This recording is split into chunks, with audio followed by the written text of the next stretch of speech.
Welcome, everyone. I'm Angelo Robles, and welcome to Family Office TV, and for my members of SFO Continuity, welcome. It's a great pleasure. It's been an incredibly active week for me coming off the late summer and the unofficial end of the summer with the Labor Day weekend, and I'm very fortunate to wrap up the week with what I've been probably looking most forward to. Not only do I have a great guest, although we're doing a unique format, and certainly someone I respect with his intellectual knowledge in the community. So I'll explain what we're doing in a second, but the core theme is the Family Office of 2030, Robles and Smith Speculate Turn of the Decade. So I'm excited to be joined today by R. Adam Smith. We're going to delve into the Family Office of 2030. It's crystal ball time. Maybe we'll be right, maybe we'll be wrong. But I think the act of thinking through and strategic planning is very, very important. In a world with rapid advancements in AI and broadly technology is reshaping industries. And a shifting geopolitical landscape is creating, in my opinion, a multipolar world. There's no shortage of speculation. Together, Adam and I will explore how these forces will redefine family offices over the rest of this decade. We'll examine the implications of emerging political regimes and strategies for family offices that I believe, and I'm sure Adam does as well, will help family offices to adapt in the thriving environment. This is honestly more than a discussion, and it's not a debate. It's a discussion. It's a blueprint for navigating the complexities of the future. I'll start with Adam. Welcome to the show. Great to be here, Angelo, and to be on a show with you again. I appreciate the topic today. It's an exciting time, I think, for all of us to be thinking about the world at large and the interconnection, right, between finance, investing, and also the broader geopolitical and economic ecosystem. So great for you to put this agenda together and have a dialogue today. My pleasure. So we have about 6 core themes within the subject of the Family Office of 2030 that we're going to cover. How we're going to do it is we're going to rotate. I'm going to begin. The first one is going to be geopolitical shifts. I'm going to be given 4 minutes because with me, I do need a clock. We all know that.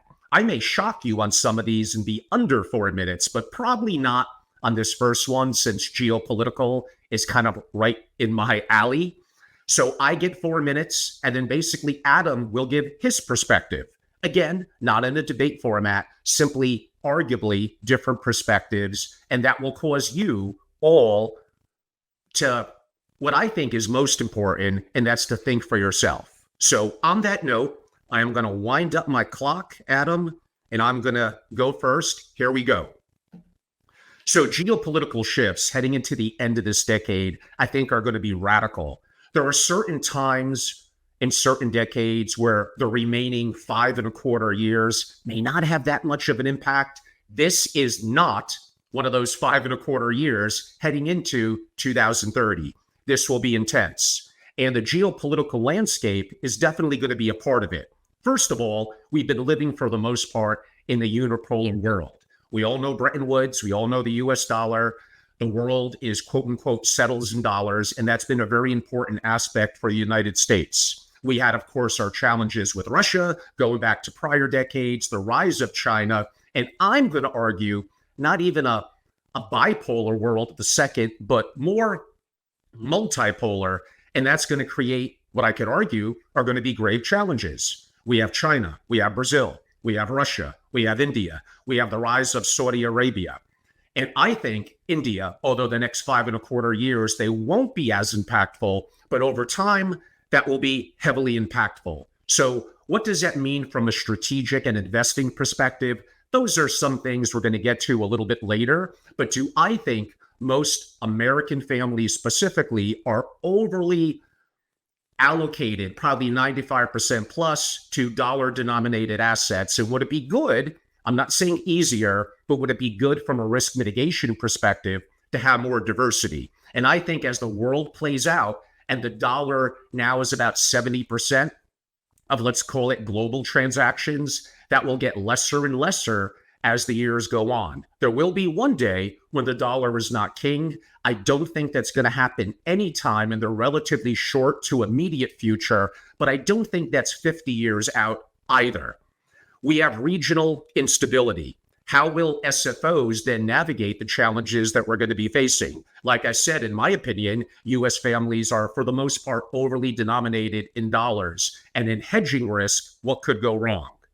I do think we're going to see the rise of international epicenters, more so for international non-US families that get greater tax arbitrage and are not tied into a green card or US citizenship. Now, I think the US is awesome and is going to be the place to be. But for those that are international that may want to consider options in the United Arab Emirates, in Singapore, and in Switzerland, I think all of them have negatives. Again, all of them.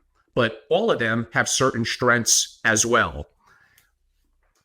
I think trade and sanctions, we're hearing about what? Potentially tariffs on Chinese goods. I think that would cause here in the US greater inflationary pressures, and we're not ready for that yet. Although it sounds good on the surface, I don't think that's necessarily a good idea moving forward.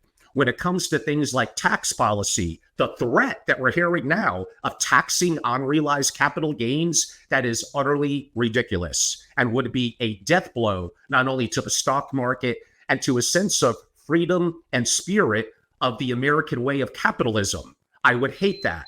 And by the way, I think that basically is also a front to basically find ways to really eliminate and tax the middle class over time. There's other topics like war and threat, and in my opinion, the grave decline in Europe that we're going to see over the next 5 years. But I'm already about 21 seconds over my time. Adam, I'm going to kick that subject off to you. Good start, Angelo. Packed a lot into 4 minutes. I'll try to match you there. Since you took the approach, even though my name is R. Adam Smith, that you took more of a globalization, multilateral approach, I feel like I should lean towards the American exceptionalism for a bit, although I'm not going to say that I always will embrace American exceptionalism, but you're on point. First of all, let's talk about the global economic system.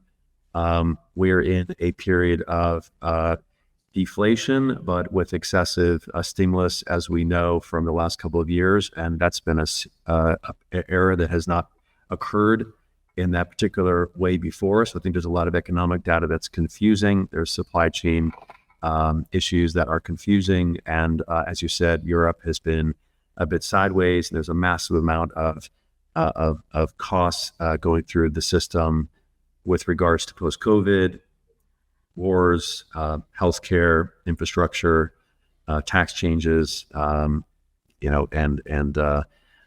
defense spending also is coming back. So I think that will create a lot of noise in the relative economic positions of our ecosystem.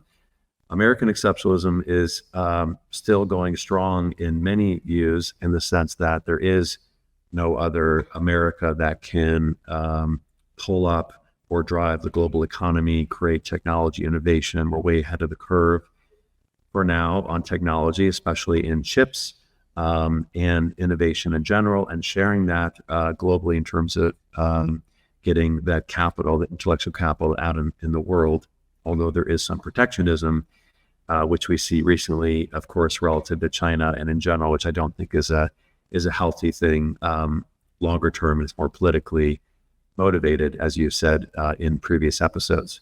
So if we look at Europe, as you say, as sort of sideways because of the structure of their of the EC, of the fluidity of labor, the challenges of having cohesive monetary policy, high taxes.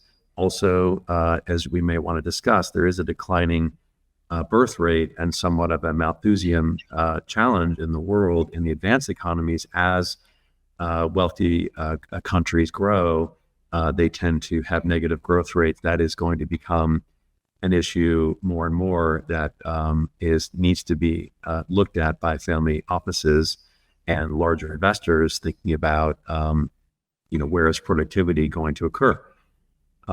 Where, how do you allocate assets across the global ecosystem? How will budget deficits and defense spending and innovation and recycling wealth, recycling capital, even if it's capital gains taxes, how much liquidity, how much power do governments have to recycle value and power and liquidity intelligently back into the private ecosystem? So I'd like us to talk about that a bit further in our next topics. So in summary, I'm with you on the importance of the global economy. The trends can flow back and forth over every 5 to 10 years, but I think over the next 10 years, if we have a effective presidential transfer of power in whatever direction that goes, if we have a sort of steady interest rates and inflation, putting aside some of the domestic challenges we see in our own country in terms of infrastructure, I think we'll be in pretty good shape the next couple of years.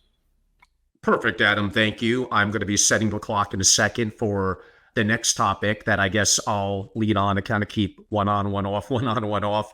Investing in a complex global economy. And here we go.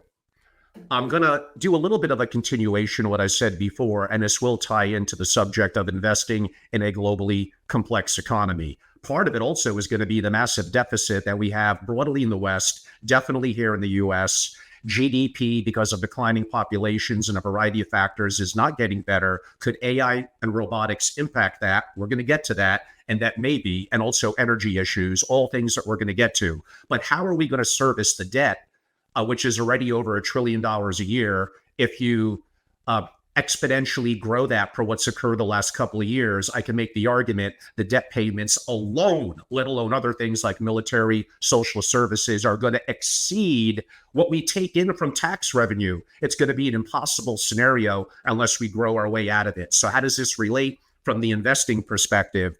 Family offices are able to have additional opportunity, I could say, in alternatives, including certain real estate, private equity, and venture capital. Am I the biggest fan of being a 2 and 20 investor? My audience knows the answer to that is no. I'm a great believer in single family offices and doing things internally. And I'm a great advocate of taking charge and doing it as a direct investor. I also think that many funds are not going to beat the benchmarks that they should be compared to. They're not as liquid. I don't exactly know what I own. That alone is going to be important, let alone of the fact net of fees. Probably 93% of them are not going to beat the triple Q in certain indices. That being said, is it strategic to have diversity from an investing perspective? First of all, know what I said earlier about overly reliance on dollar-denominated assets. Having greater diversity, I think, is going to placate better from a risk mitigation perspective moving forward through the end of the decade. I also look at the advent of AI, of robotics, in drones, the opportunity in public and private opportunities to be more tactical in the investment portfolio, as I think those will be greatly impactful in the next 5.25 years. I would look at logistics, including supply chains and everything from ports to trucking to rail. But definitely, I would also look at the modernization of what I said on logistics and things like data centers, which relates to what I said earlier about things like AI, biopharma, issues pertaining to longevity. We're going to have a lot of radical changes occurring in the next 5.25 years. And I do not think as a society and even as family offices that many of us are ready. If I had to give one really significant tip about the next 5.25 years, and maybe China invades Taiwan and that changes a lot. Maybe nuclear war happens. Maybe a solar flare happens. There's black swan things that could happen that throw all of this out the window. But energy. That's also an indirect play for AI and the opportunity in data centers, whether it's oil, whether it's green, and whether I may talk about in my AI segment, the upcoming future of superintelligence and the opportunity for fusion energy. You could look at sustainable and impact investing. How will that change as the younger generation comes to an age of more power over the next 5 years? That could be more important for them. I may have unique and different opinions from that perspective, but I'm just saying, forget me, what I think others are going to do moving forward later in the cycle. I think emerging markets like Africa and Southeast Asia, ex-China, are going to be intriguing to look at. Those are areas I would consider. I would consider currency plays. I mentioned about being overly, quote unquote, US dollar denominated. Look at opportunities, and I'm not saying they're easy. The Norwegian krona, the Swiss franc, the Singapore dollar. I think you need to have strategic opportunities, an onshore and an offshore plan. And yes, my way is going to be more complicated, I'll admit that, but I think this is, quote unquote, the way to go. I am also a huge believer in ranch and farmland. That's why I also have property in Wyoming and why I'm active there. And I think placating or playing into the subject that we're talking about here, and again, we get 4 minutes, so it's a very brief, truncated amount of time. As we heard right there, my final comment would be Bitcoin. I think the world of crypto, specifically proof of work like Bitcoin is, and the escape velocity that it's had since its launch, whatever, about 16 or so years ago, makes it intriguing looking at it from, quote unquote, a global and a risk mitigation perspective. Adam, the floor is yours. Okay, tough act to follow as usual. I'm going to agree with most of what you said. Let's look at it from the family office perspective or the family enterprise perspective in terms of so many different options to look at investing with public versus private, looking at the traditional asset allocation, efficient frontier model. We know that's been changing. I'm so glad that you are a proponent of alternative investments. I've been in several private equity platforms in addition to M&A, and I see that there is a massive expansion of alternative investments, as we know now in credit, secondaries, not just traditional private equity, not just traditional venture capital and real estate. Back to your point, in the next 10 years, I believe that the numbers we're seeing from Camden, from Preqin, from Carta, the posts from our friends at UBS, Ron Diamond, I think these numbers are on track. But if we look at the continuous deflation in the global economy, which is driven by some of the issues you've mentioned, budget deficits are stubborn, tax collection is difficult, domestic challenges in terms of the need to support the health safety net, education, infrastructure, all the challenges in a modern society, including the US and Europe, are behind the ball. So whoever comes in as president in the next decade, there's going to have to be continued pull of the balance sheet from the government back into the social ecosystem for infrastructure. Hopefully, some of that support between the public and private sectors can drive innovation and energy. As you noted, I think that it would be very impactful if we could rely less on OPIC and if we can create some additional innovation and lower energy costs through technology investments and collaboration around the world with our allies. In terms of alternatives, I think there's a chance that there could be an outlier coming into our later topic about outliers. I think there could be a massive expansion in real estate. Again, looking at the curve of where we are economically, particularly in commercial real estate, given valuations in this country. There's been a massive deflation in certain areas that could be exciting for family offices or any private investors looking for that asset class, looking at teens returns, but also the asset, like you said. On that note, I would also note the importance of the single family office holding. Like, where did the wealth come from? What is the core asset? How large is that business? How can it expand? Can there be a roll up, a consolidation, a leveraging of that asset, and build the passion, build the value in a single healthy company? At the same time, there's many of my friends and clients and families that are diversifying. As you said, it's healthy to have diversification across global equities, global currencies. I think, Angelo, it depends on, what is the risk-adjusted returns? What is the willingness to incur beta by an investor X that is willing to double down on their beta on a single company? Or to stay in the U.S. or just to go long into alternatives. So I think there's no right answer, but I would support the thesis that family owners that have a very healthy core operating company should pay additional attention and nurture and expand that company, because there is value in what you know, and ultimately you're recycling value into the single operating company. Of course. Very insightful, and thank you, Adam. Before I continue to clock on the next subject, which, by the way, is the role of deep tech, AI, robotics, and superintelligence, and how I think in 4 minutes how that could play out in the next a little over 5 years. But before we get to that, a little bit of context for those of you that want to take this a step further. About 2 months ago, I actually bumped into Adam, the first time I've seen him in a couple of years, although we talk relatively frequently. I was going into the Lowe's Regency Hotel, and there was the eloquent Adam Smith himself. It was great to see you, Adam. But it does remind me, why was I there at like 7:55 in the morning? Is because every month I host a breakfast series in New York for my members. And I'm thinking now, I didn't use my head, should have invited Adam to the table, because it's these kind of discussions that honestly at traditional family office conferences, you're not getting, partially due to ignorance, partially due to some topics, although not as much so far. But when we go into geopolitical and others are very sensitive and people just don't want to talk about them. I like the uncomfortable. Perhaps that doesn't make me a beloved figure in the community, and that's fine. I don't care.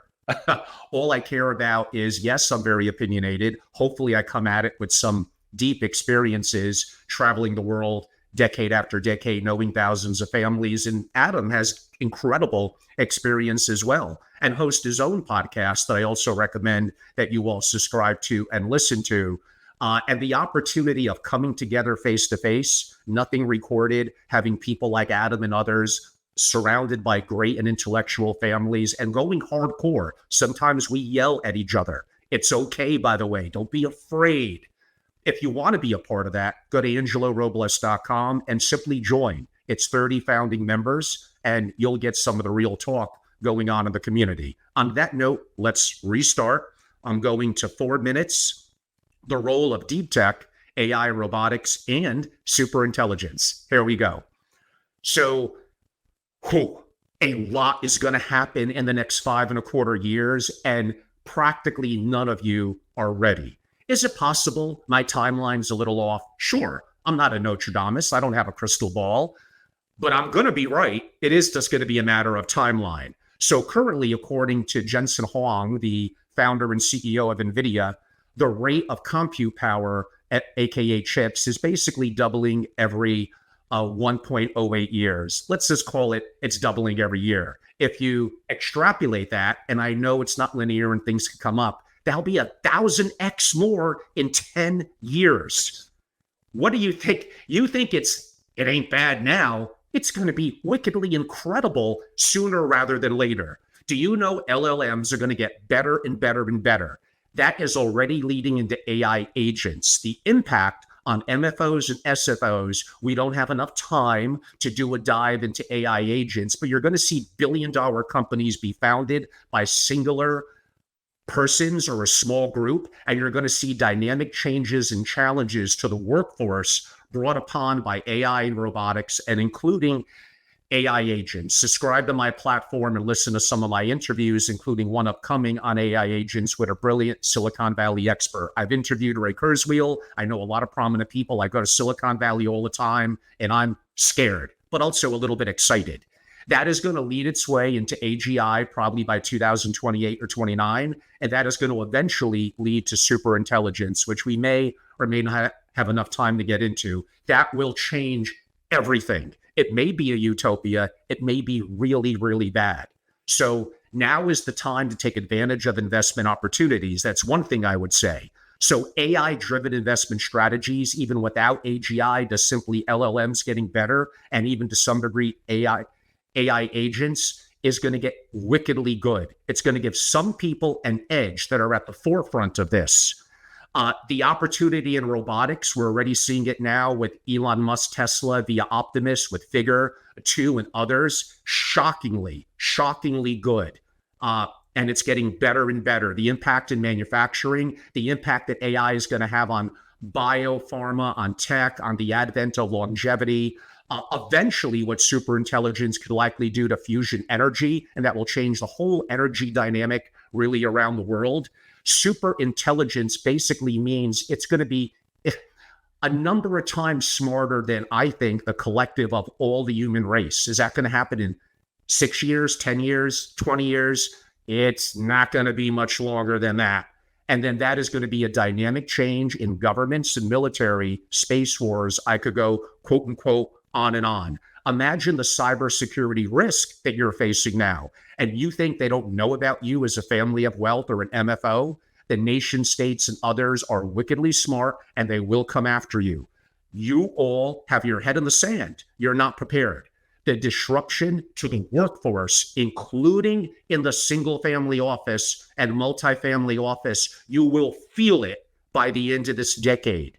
Within the 5 years after that, it will be major impactful. To think that it's only going to be human to human interaction, to think that you're comfortable where you are, that you're not adapting, you will lose. You won't make it. You might make it to the end of this decade, but you're going to see a lot of changes between now and then. If we're still here as a society, given all the challenges that we have and the potential destruction and civil wars that might happen, are you thinking about these things? Are you prepared? Like really, like sometimes and I know I'm a little blunt and direct, and again, I know I'm not everyone's cup of tea, trust me. Like if you're not thinking about what could go terribly wrong and ways that you could hedge it. Now, the next subject, I'm going to go a little bit more into that, but you all heard the clock go off, so I have to start to be quiet. Thankfully, audience is probably clapping. And Adam, I am going to give you the floor and even give you an extra 30 seconds. How about that? Boom, you're on. Let's go. Very generous with it. Additional tip. Thank you. And for teeing up such a complex topic at a very important time in the world for humanity, also for governments, also for leaders, and for our presidential election, and then down to the single family office and the families that are sitting on companies with hundreds and thousands or tens of thousands of employees. As you said, the family office and the family business is, depending on what you call it, is 70, 80, 90% of the world economy. That's why Angelo and other experts and myself are very attentive to this industry, because it is massive and it tends to be quite fragmented. Fortunately, single family offices have, as I mentioned, companies that have scale, although they are at risk for the technology changes and evolution that is going faster than the ability of each family to understand what is going on. So how can a family office, how can a large family business get that information? You can hire a big accounting firm. You can have inside talks with experts like Angelo. You can bring in a strong CTO. You can do everything combined. However, the rate of change that Angelo is referring to, which will also be empowering in terms of operational efficiencies, will also create disintermediation in certain industries. So I think the dichotomy and the dispersion of economic growth, of economic change, of the velocity of change is going to be magnified based on AI and based on also the tech concerns that Angelo's referring to. More broadly, there are those, looking at, let's say, the multifamily offices or the holding companies or the consolidation strategies. I know that typically Angelo talks about like the singular power and the usefulness of the single family office. At the same time, a single family office or a family, whether you now have a family office or not, could think about the theme of collaboration, creating scale. How do you, when you're facing dramatic change in the economy or technology or cybersecurity or just the evolution of labor, one way to counteract that is just scale, raising capital, diversifying your wealth into other areas that are more that lower the beta and create cash flow streams that are complementary, merging with another company, with another family office. Angela and I talked about this in our previous conversation. So would a merger or creating massive scale for a family office mean that there's a dilution to the elegance and the usefulness of a single family office? Not necessarily. You can still have your single family office. You can still operate from that with your passion, your legacy, your charter, your children, your succession, and your philanthropy, your art, your investments, right? But if you're thinking about these areas of change that Angela is referring to, just that are exponentializing and becoming transformative, right, moving faster, it seems like a wise way to go to think about creating more scale. If you want to build that scale, to diversify your beta and create more bandwidth, more cash flows, right, more power. Or let's say you have a single family office and you're sitting on a massive liquidity holding, as we've referred to many times. If you don't have succession planning in place, the children want to run that company, maybe it could be a defensive tactic to sell the business. You create cash. One thing that nobody can take away from you is just plain old cash. So it's another route to think about. Back to you. Thank you, Adam. And we're heading a little bit to the home stretch. I believe we have 2 more topics to cover, and then we'll see if there's any audience interaction. But that reminds me, those of you that are in the webinar feature, and I believe I might have turned it on via social media as well, why y'all being so quiet? Feel free to interact via the chat feature with questions or commentary, whatever you want to do. I'll take a look at it. Doesn't mean I'm always going to read it, sometimes due to time constraints, but being interactive, especially if you're invited as a member or special guest into the webinar feature, is an important aspect of, quote unquote, of being live. So I will start. And the next topic, by the way, is adapting to global and technical trends. I think part of it we already covered to a degree in some of the other subjects, but there'll be some new comments to add. And here we go. All right. So first of all, I think SFOs are the answer to many, many different things. Do I think many SFOs sub $1 billion are that great? Not necessarily. Go back and hear my debate with Jamie McLaughlin. But do I think it's because they're too small or because there's issues internally or systemically? No, it's their own fault relative to a lack of focus, a lack of clarity, setting goals and strategy, and effectively doing what they need to do. But that is not this discussion, but it ties somewhat into the subject. So another comment that I'll make relative to adapting and putting this all together, and I'm going to go back and challenge Europe broadly a little bit again. There is a incredible amount of engineering and talent in Europe. It is so impressive, but it's held back often by the so-called work-life balance that they apparently believe in that is not going to help them moving forward. A lot of the demographic challenges that they have there, which are way worse than here in the US, and the whole issue of bureaucracy, which we think it's bad here in the States, it is way worse in practically every country in Europe. The fact that France has enacted, and they're doing everything wrong, the fact that France has enacted that you can't send a work email after 5 p.m., you are kidding me. That is a joke. So how are you going to adapt moving forward in a competitive world with North America and mainly with Asia with that sort of attitude? You're not. So a lot of this comes down also to succession and governance. Governance, how decisions are made, not making it overly hierarchical or bureaucratic. That's the mistake of most governance and where I disagree with many governance experts. But the opportunity of being strategic about it and doing it right is going to be very, very important. And ignoring the role that AI is going to play. And by the way, AI may be incredible from the aspect of governance, but do many of you even know that or are implementing or exploring that? No. You're making the excuse of you're too busy, you don't have enough time, you know what you know, and that's good enough. That is completely unacceptable. I am telling you, you're in for a world of hurt, if not by the end of this decade, although I think partially by the end of this decade, definitely over time.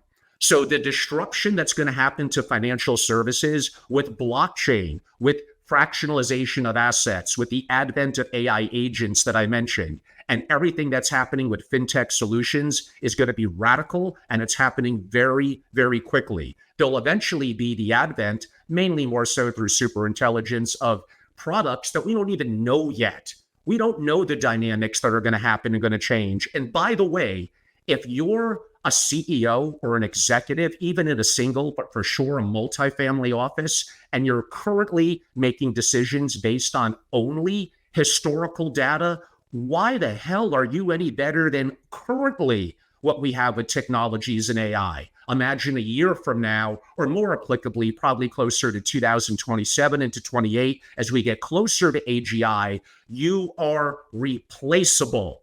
And I'm trying to wake you up and have you understand that, but you don't want to believe that. You want to hear what you want to hear, that you're safe for the next 5, 10, 15, 25 years. You are absolutely not. You better have an open mind. You better learn. You better form a thesis, enhance your skill set, and have polymath and diversity relative to your capabilities and your strategic thinking.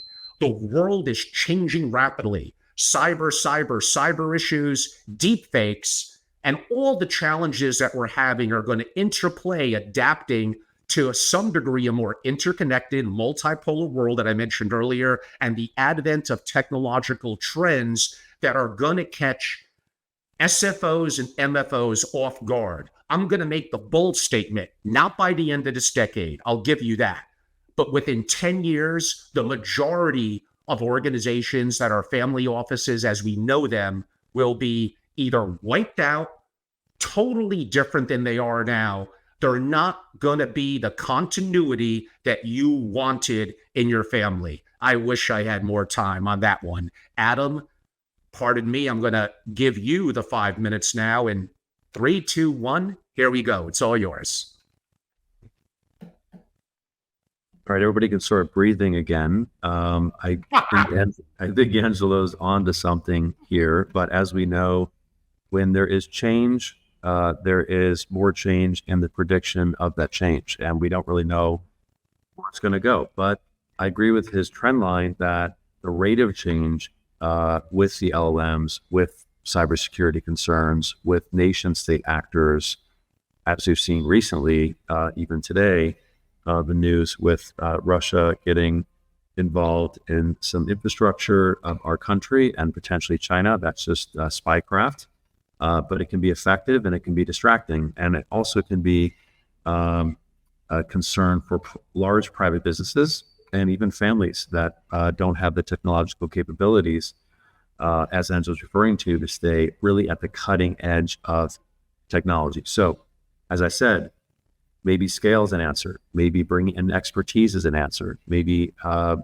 outsourcing that is the answer. But as I've discussed on the Family Business Audiocast and also with Angelo, there's no one right answer that people are coming to, and we can't all be the Ray Dalios and Peter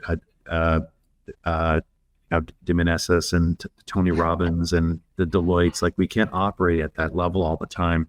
Even those leaders, they have to evolve and change.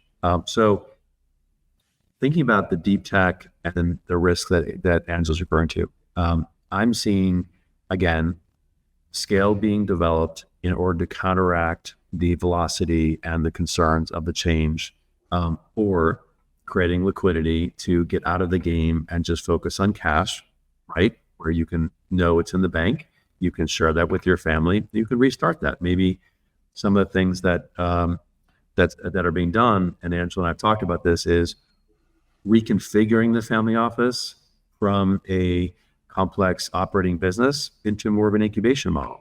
Maybe it becomes a lifestyle model. You have some venture, you have some cash, you have some real estate, you have some art, some philanthropy, you support your children, and you lower your expectations of return, but you diversify. So you need to bring in expertise in order to work on the succession planning, trust in estates, transition to your children, reinvest assets, understand venture capital, starting companies, pursuing passion investing, philanthropy, mission. What is your mission? What are the values? What is the this tremendous confluence of wealth creation with legacy.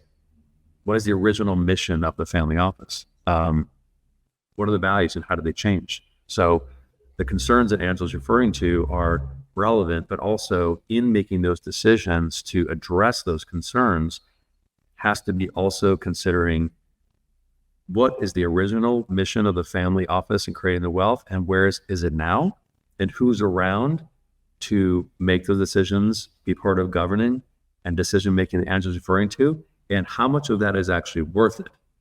So when you look at the expected value equation and the different paths of what do we do now going forward, I think Angela's right that the decision making cannot be based as much on the past because things are changing too much. Succession planning, G2, G3, G4, technological innovation that Angela's referring to, concerns about security. Also, as a subsegment of this is protecting information. So even if you aren't building a company, diversifying and alternative investments, you have direct investments, that's all great for creating wealth. But I think it would be interesting for the audience and for families to stay close with Angelo, accounting firms, experts, about like how do you actually gather and protect your information for the company that you own, for your family office, and for your family your family ecosystem documents and so on. This is super important information, and it has to be protected from being accessed and lost out there in the world. It's very important for the continuity per Angelo's company, the continuity of the family business, regardless of where you're going with your wealth and dealing with these issues of tech and scale. Yep. Thank you, Adam. Very insightful. We have one final topic that will do more audience interaction, but to make it a little bit more interactive at the moment, because I prompted all of you, there were some questions that came in. So what I'll do is there's two. And Pedro, absolutely, Adam is awesome. He's going to give you his contact info and his podcast info at the end. So just be a little patient. Maybe Adam and I will take 30 to 45 seconds, so brief, to dive into a question. Adam, the first question is, preparing the next generation to realize a family's vision is crucial.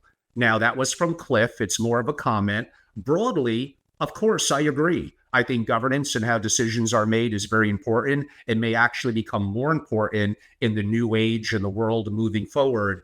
It is incredibly valuable to be careful of top down. You need to engage the rising generation. They know more intuitively, and they're more native to opportunities that we don't see as an elder relative to things like AI and technology. Actually, the comment I gave before, it was a younger family member that said within 10 years, there'll be family offices that are utilizing and implementing AI heavily, and those that are kind of no longer around. So the opportunity of engaging the rising generation, even though they come with some ignorance and lack of experience, but also as an elder, we may have the experience, but dynamics have changed and we become more closed-minded. So mutually, a mission statement, a vision statement, a constitution is very, very important. Adam, I took a little longer than 45 seconds, but did you want to add or throw in your commentary to Cliff's comment/question? I think Cliff's question gets to the essence of the family office, which is, what is the purpose of reconfiguring the wealth into an organizational structure? It's easy to spend money that you've made with less structure and to put it into lots of different activities. The beauty of the family office is the private, efficient organizational structure that allows the family as an organization, as a team, as a family to work with the best experts in the world, with their lawyers, with their private bankers, with their investment bankers, with their accountants, and to make a highly oiled company, right? That is the purpose of the single family office, to manage the wealth in the most effective organizational fashion.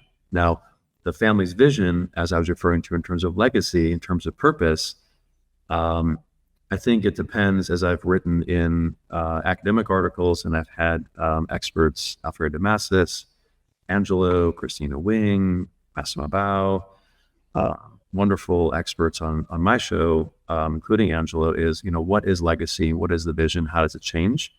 It's different for every family. But as you said, including the next generation is essential, except for when the next generation is disinterested and or not capable. So it's nice to say that it's important to include their vision, but it is also possible that they're not there, they don't want to be there, and that's perfectly okay. And ultimately, the legacy of the wealth is, in my opinion, not just related to the generational transfer, it's related to the impact of the wealth itself. Excellent. And Pedro, we'll get to your question after we finish the final topic, and we encourage others to interact and ask questions. So we are heading to the final topic. Maybe just a brief comment, adding a little bit to what Adam said, because I think the vision question is important. The rising generation needs capacity and capability. How they're going to become potentially resilient to anti-fragile is not you overly protecting them, not overly strategizing. Too much strategy without taking action is effectively inaction and doesn't cause forward thinking, and to me, eventually leads to fragility. I think overly hierarchical and bureaucratic and too many hands in the soup are also a negative and lead to doing everything for the rising generation where they don't understand and do things on their own. But again, that maybe is a subject for a different time. The final subject, kind of a little bit of a sexy one, is preparing for black swan events. But keep the questions coming. Thank you. Here we go. Okay. This comes down often to resilience planning. What I actually just said about capacity and capability in the rising generation to make them resilient, to have them undergo stresses, to have them take risks, are things that are very important and will help to lead to future continuity within the family. But there's grave dynamics with black swan events, including pandemics, that effectively you have no control over. You only control what you think and your response to those situations. So I look at a couple of different things. I look at, my God, what could go wrong that you kind of have no control over? We could argue from a philanthropic and spreading the gospel and all that, you may have a little bit of control, but for the most part, how do you plan for what you don't expect to see? Suppose there's a nuclear war. Suppose there's solar flares off the sun and boom, or it blows up in Yellowstone in Wyoming. There's lots of things that could go wrong, and I don't want to spend a massive amount of time on them, but some of it you can't plan for, and that comes down to what I call, again, capability or capacity and capability in the rising generations of the family. AI superintelligence will absolutely one day, maybe it will happen before the end of the decade. Probably not, but who knows? And yeah, there are some people that think it won't happen at all. They're very, very foolish. It will. And that will change everything. Everything that we know, I'm not going to say is coming to an end. It's going to be very, very different. So other things to prepare, maybe more so from a geopolitical situation, includes having multiple passports, residencies, banking, and relationships around the world, having a network of powerful fellow influential people in political relationships. Where to look at, we don't quite have enough time here, but I hinted and mentioned some geographies earlier in the discussion. Having legitimately an onshore and an offshore plan. Having a start over fund and how do you fund it and what goes wrong, and at least you have a block of 10, 20, $30 million or more. Now I could get into the nuances of varying trust structures and where are the assets then held in the Swiss mountains? Do I have physical gold in those locations? All things that are juicy and for a little bit of a different discussion. I would look at, speaking of gold, I would look at direct ownership of art in freeport zones and strategic locations around the world. I would look at things like farmland. Yes, I know governments could take it from you, but depending on your political affiliation, your capability and connections, that's why those things are very, very important. I would never underestimate the opportunity of a powerful global network. You're going to have to roll up your sleeves. You're going to have to travel. You're going to have to make this happen. I know it's easier not to do any of the things that I mentioned, but then you're not leading into becoming potentially anti-fragile. I don't know if no one will ever be totally anti-fragile. I mentioned a little bit before Bitcoin and certain crypto plays. I mentioned earlier diversifying somewhat from the US dollar. And we do go back, and I know it's a little boring for some, but governance is going to be very, very important. This is a risky world. I know we could look back to each decade and say, you know, Angelo, I grew up in the 70s. There was a lot of bad things happening then. You're not incorrect. And maybe we do look at the immediacy of the moment as being the worst, but with the nuclear issues, with 2 wars going on, which are not yet global, I get it, with all the challenges we're facing with our deficit, with the rise of AI, kind of cold civil war issues happening here in the US and in lots of areas around the world, changing political regimes, including in Brazil, in Mexico. This is a very, very trying time, especially if you're a non-US global family. Understanding these issues, having global diversity, in my opinion, also, if you're out of the US, even inside the US, even if you're not a green card or citizen, how to structure trust LLCs, what states, Wyoming, South Dakota, New Hampshire, Delaware, etc. I personally wouldn't necessarily pick Delaware, but that's just my call and a subject of a bit of a different time. So there is no perfect answer here. There are things that could go wrong. And the core theme of by 2030, lots is going to be different. And sadly, again, I think many of you are really, really unprepared for what could happen. Adam, I'll give you 5 minutes. Okay, last topic. I like the Black Swan reference. And for those who haven't read the book yet by Nassim Taleb, who wrote The Black Swan, it is a fantastic book, and it covers the meaning of the Black Swan and all of the different ways in which society naturally seeks to diffuse the real preparation for Black Swan events, because naturally institutions and corporations and academics and think tanks, but mostly the corporation itself and government is looking to keep things smooth, keep things orderly, and is trying to operate on a consistent basis that can certainly relevant to operational management, to governance, even to wealth management. But I think it's important that people like Angela bring up Black Swan and what it means, which is an event that is not easily identifiable within a typical statistical and expectations perspective. It is something that comes in that you're not expecting, and that your thought process, thinking about intellectual capital, governance, succession planning, all the things are important. But ultimately, if it seems to me that if there is all this effort in creating a more robust intellectual capital for a family office, multi-family office, family enterprise, internally with human capital, as we look at the reports from Camden, Korn Ferry, Ron Diamond, et cetera, human capital is essential.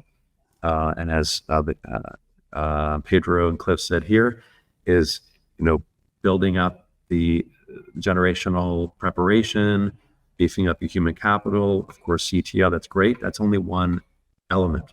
Secondly, there's also external knowledge.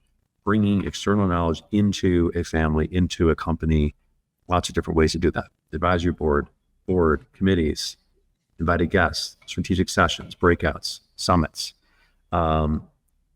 dialogues and groups like Angelo's Tiger 21. There's ways to get that knowledge. Again, that's not going to be necessarily sufficient. Black Swan theory is important to think about in the sense that using AI and technology and best thinking is essential, because if you really care about the risk to your business and your investments, is to create enough intellectual capital and advanced thought process is to be able to predict and respond to a Black Swan event. So Black Swan event is relevant for both being aware of them, to predict them, but then also to respond to them, right? So it's one thing to prepare, but if you're not ready to respond, then all that preparation is not that useful. If you really haven't prepared that much, you have to be even better to respond to it. So preparation is important, but I think the equally important to preparation is the ability to respond to it. It can be something in it can be equity markets. It can be a Black Monday. It can be something in your company. It can be cyber security risk, like Angela was saying. So I think the reason that these topics are really important is that the size and impact of the larger family offices really are massive companies. And it's really important for these companies and their owners to be prepared for these risks, because they affect not just their own wealth, but they affect their employees and their legacy and the communities that they're in. So it's the whole picture. As I say, legacy is really what you make it, but ultimately something that's important to not just yourself, but also your broader ecosystem that you operate in. Excellent, Adam. Very efficient. Within probably with about 40 seconds to spare, so I'll just push the clock there. And finally, we're done with this stupid thing. So that was wonderful. Again, each of us would have liked to have going on more and have a little bit more back and forth, but sometimes keeping things concise is very valuable as well. We do want to take questions, so do keep them coming. There's a minimal of 2 in kind of the chat features now. Keep more coming, but just in case some of you have to leave within 2 minutes by the top of the hour, I want to be respectful of my guest and ask my guest to, before we get to the questions, Adam, why don't you tell the audience a little bit about how they could learn more about you, how they could subscribe to your LinkedIn and podcast, and if they wanted to email or reach out to you, how they could do so? Okay, so briefly, I'm R. Adam Smith. I'm in New York. I'm in the family office ecosystem. I founded and run the Family Business Audiocast, which is a holistic global thought leadership platform that's open architecture that involves experts across the family enterprise system. That is a LinkedIn-based platform. Hope you can join and follow the Family Business Audiocast. We also have a newsletter called Family Business Chronicles, and then we have an expert contributor series of people like Angelo, where we repurpose very select content that's all LinkedIn. It goes into all of the global podcast channels. I sometimes also write articles with think tanks and business schools, and that goes into both my LinkedIn at R. Adam Smith, and then also into FBA.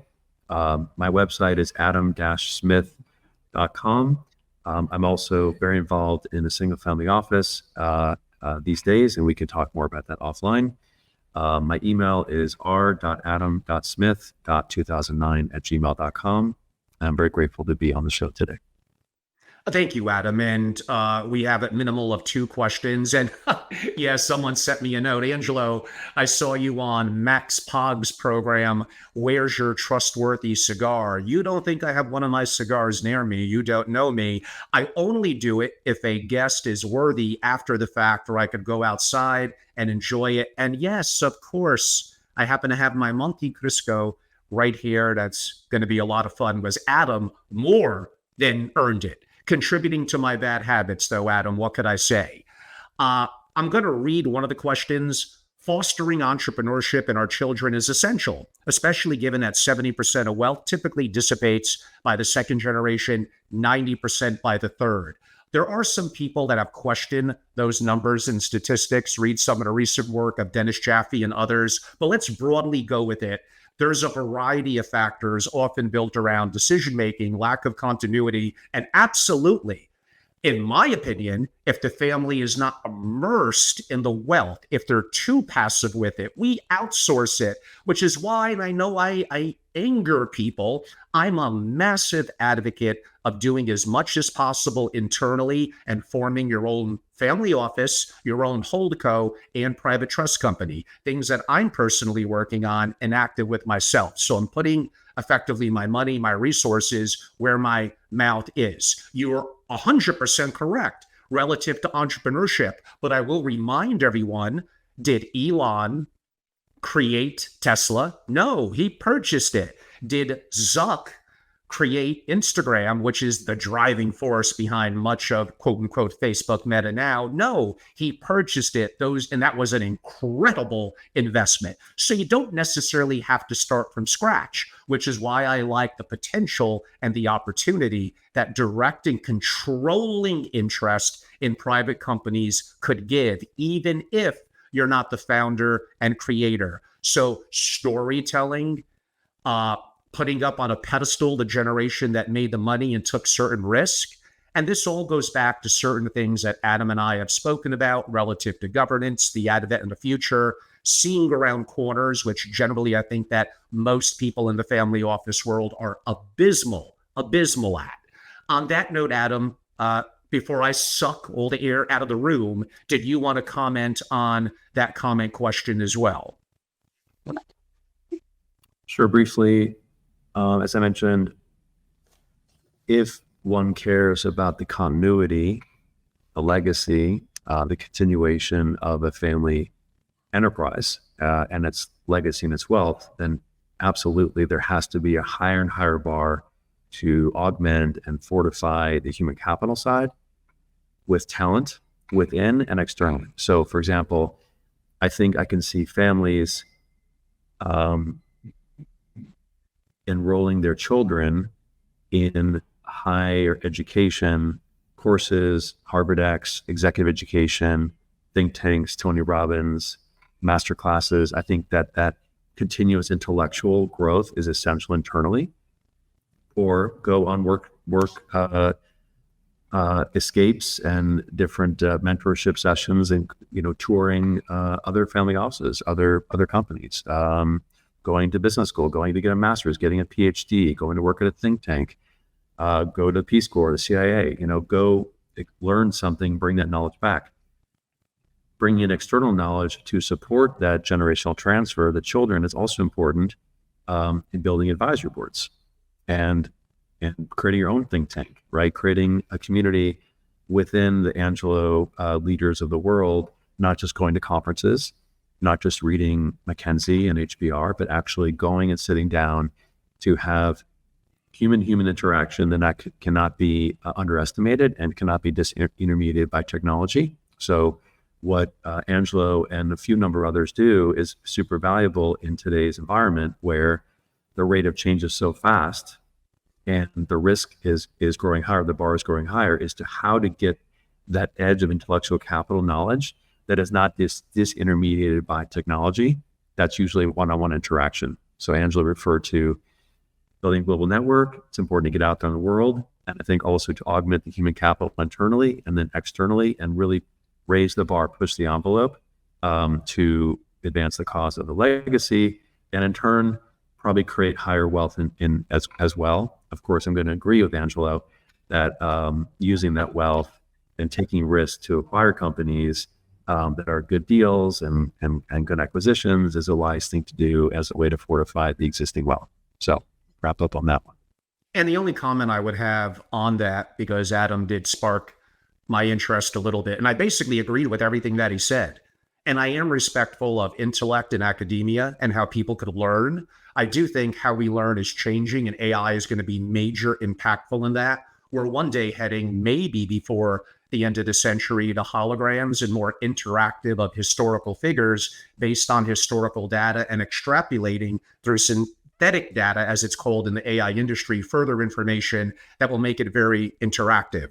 Where I think the challenge that we're facing, and I'm why not get in trouble with more industries, I have grave concerns over much of academia. I think they're extremely leaning in one direction. They're very one-sided. It's unfair. And I think the whole system is kind of rigged, and I don't like it. That doesn't mean that there's not value in it, including from the peers and fellow people that you're going to meet. But groupthink is never good. You want to be able to think for yourself. And I don't know if that's being encouraged as much as it used to be. And rather honestly, oh boy, now you know why I don't know if I'm the most hated person in the industry, but a lot of the so-called university programs relative to family offices, really, have they worked in a family office before?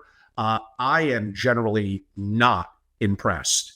I'm not saying that I'm perfect and my programs are incredible. I'm a white belt. I have a lot to learn, but I understand that and I want to get better and I iterate every second. I'm not beholden to bureaucracy and hierarchy about we need this professor and that professor, which is skewed to one way anyway. And a lot of them never even did anything or started a company or built a billion-dollar company to begin with. But time for me to get off my soapbox. I'm sorry. Maybe the last one, could you comment? And Adam, I'm going to let you lead with this one first. Could you comment from Pedro? Could you comment on what kind of services are likely to be outsourced by SFOs? And he's also kind of asking, will AI have a significant impact on that and back offices for family offices?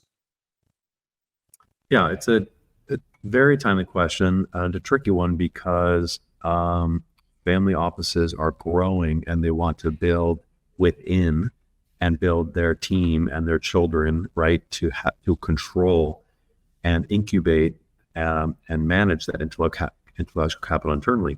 But at the same time, the top expert service providers, at least for now, until AI is able to take over all of their work, it's super essential. And I think it's important, as I've said on my show and to my clients and friends, that to not pinch pennies on the service provider side, because that information and that network that Angela's referring to is super important.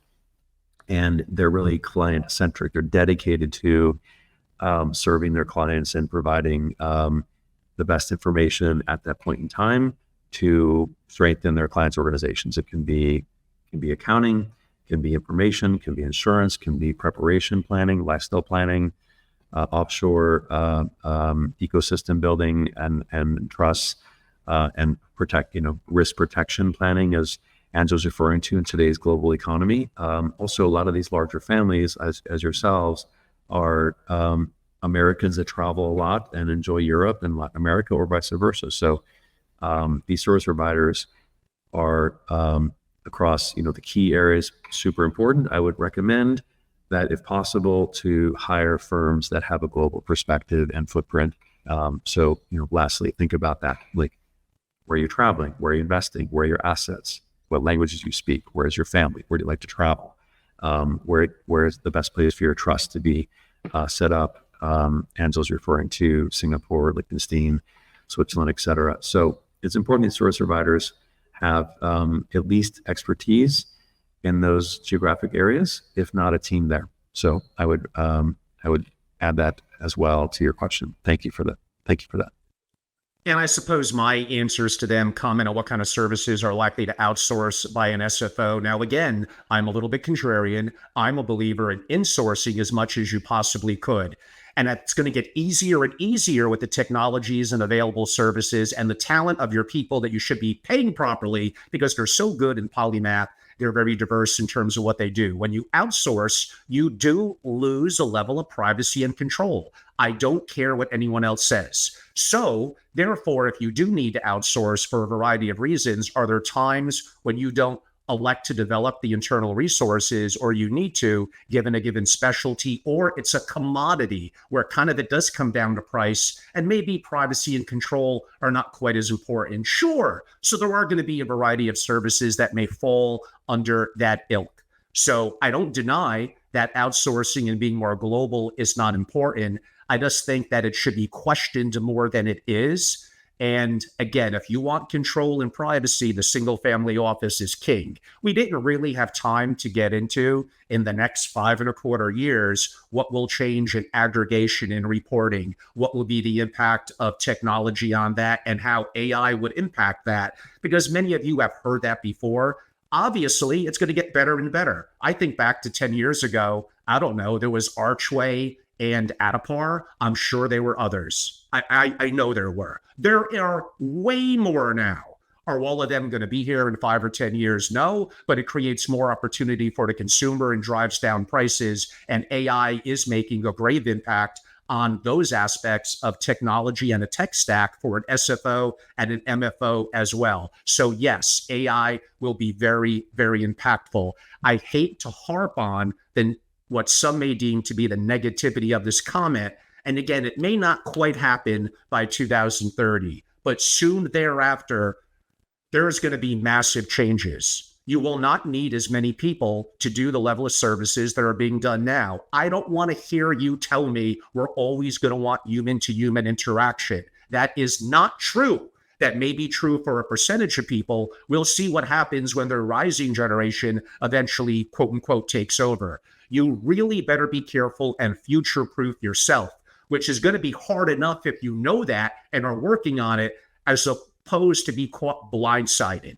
Adam, although you did already give a little bit of a close and your information, why don't you do an abbreviated version of that now? I'll do mine, and then we wrap it up and we're done. We can enjoy our weekend, and I can finally enjoy my great cigar.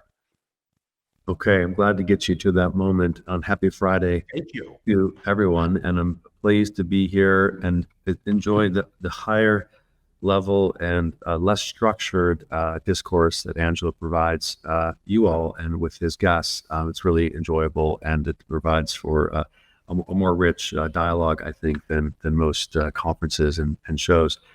So again, I'm Artem Smith. I am proud to serve and very passionate about working in the family enterprise ecosystem. I've covered hundreds of family offices. Obviously, there's maybe 10,000 in the world now, so there's quite a large community. And as we've discussed in the past, and Angela and I have commented that there's going to be a continued growth in both the SFO and derivative organizations that have a single company or a single family office, as well as the multifamily offices or wealth management firms or holding companies. I'm a big proponent of the benefit, the flexibility, the optionality of the holding company, which includes attention to operational excellence, this intellectual capital gathering we're talking about, and also savvy M&A and capital formation internally and externally, to create more wealth and protect a legacy. So great to be here today. Thank you for your time and for listening to our conversation. You're very kind, Adam. In terms of my close, one, it's been incredible having our Adam Smith on. I hope you all enjoyed it. I encourage you to reach out and follow what he does. And those of you that may be newer to me, I'm Angelo Robles. Many of you would know me as a longtime founder and CEO for way too long. I'm old. A family office association, an endeavor that I loved, that I sold, that I learned from, and that I've been humbled by.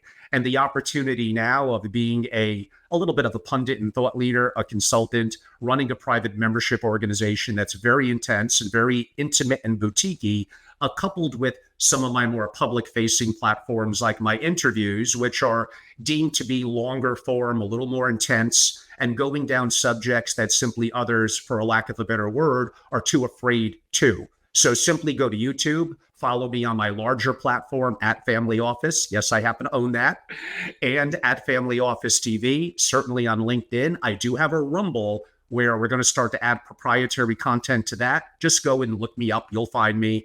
And newer on my Apple and Spotify for those a little more old school that like traditional. This was a great discussion. I'm going to do more and more of this. And my members are familiar in my writing and my proprietary work that I do for them, that these are subjects that I love to cover. So go to angelorobles.com and simply look into my membership and be a part of it. Interact face-to-face, digitally, privately, in all the work that I do. And I promise you, it'll be more unique and proprietary content. You may not always agree with me. You may even get mad at me, but that's okay. It's not the normal, vanilla, and boring things that you're used to hearing with people that are afraid to go and take a stand on something because they don't want to be proven wrong. I've been proven wrong before. I'm going to be wrong again, but damn it, every now and then I am correct and I really hit it out of the park. You just have to kind of figure out which one of those are going to be. Building upon Adam's comment a little bit, yeah, there'll be growth, especially of single family offices leading through the end of this decade. But then I don't really know what's going to happen after that. There may actually be too many in terms of SFOs and MFOs. I think it's going to get very, very unique, very tricky, a little scary.